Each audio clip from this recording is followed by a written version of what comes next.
इंदौर के नजदीक सांवेर में रविवार को भगवा झंडे ही झंडे लहरा रहे थे। जहां नजर जा रही थी वहां कर्णी सैनिक कारों के लंबे काफिले के साथ सांवेर चौक पहुंच चुके थे, जहां क्षत्रिय एकता की गूंज सुनाई दे रही थी। इस दौरान कर्णी सेना ने सांवेर की स्थानीय सियासत को भी हिला दिया और राजपूत वोट बैंक की ताकत का एहसास कांग्रेस और भाजपा दोनों ही राजनीतिक दलों को भी करवा दिया। देखिए सांवेर से एमपी न्यूज की यह खास रिपोर्ट। सांवेर में कर्णी सेना का लंबा काफिला, भगवा झंडे लहराकर राजपूत क्षत्रियों ने दिखाई अपनी शक्ति। कर्णी सेना की हुंकार, कांग्रेस भाजपा हुई खबरदार।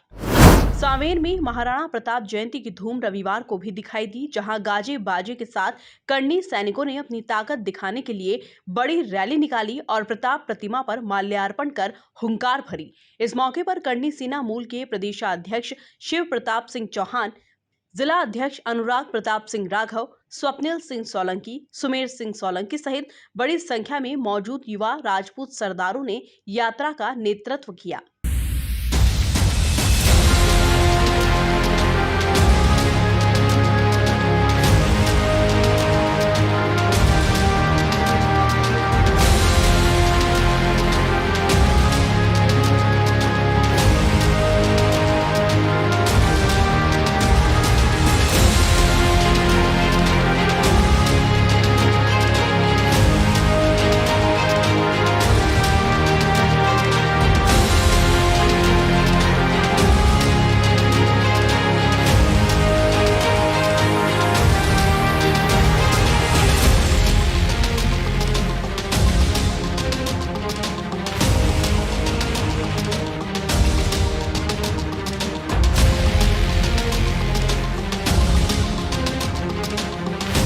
इस शौर्य यात्रा में भगवा झंडे भी लहरा रहे थे और सांवेर विधानसभा के हर गांव से क्षत्रिय निकलकर इस यात्रा में आए थे।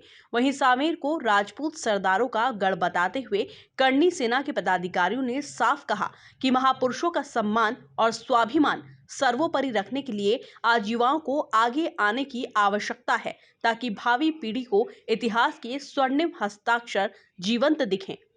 वीर शिरोमणि महाराणा प्रताप जी की 482वीं जन्म जयंती के उपलक्ष्य में सांवेर में एक भव्य शौर्य यात्रा का आयोजन श्री राजपूत कर्णी सेना एवं सर्व हिंदू समाज द्वारा किया गया था, जिसमें कि लगभग 10,000 के अनुमान के अनुसार जनता इकट्ठी हुई और भव्य ऐतिहासिक यात्रा सांवेर में संपन्न हुई। आने वाले समय में राजपूतों का परचम लहराने वाला है। आप सभी को इस यात्रा को सफल बनाने के लिए बहुत बहुत धन्यवाद। इस मौके पर इंदौर से सांवेर तक दर्जनों कारों का काफिला लेकर अनुराग प्रताप सिंह राघव ने अपनी सियासी शक्ति भी दिखाई। वहीं शिव प्रताप सिंह चौहान की मौजूदगी ने कर्णी सैनिकों का जोश दुगना कर दिया। कुल मिलाकर कर्णी सेना की फौज ने सांवेर की सियासत को भी हिलाया और निगम पंचायत चुनाव से पहले क्षत्रियों की अनदेखी किए जाने को सियासी तौर पर बड़ा नुकसान बताने में भी कोई कसर नहीं छोड़ी। Bureau report, MP news, Sanwer.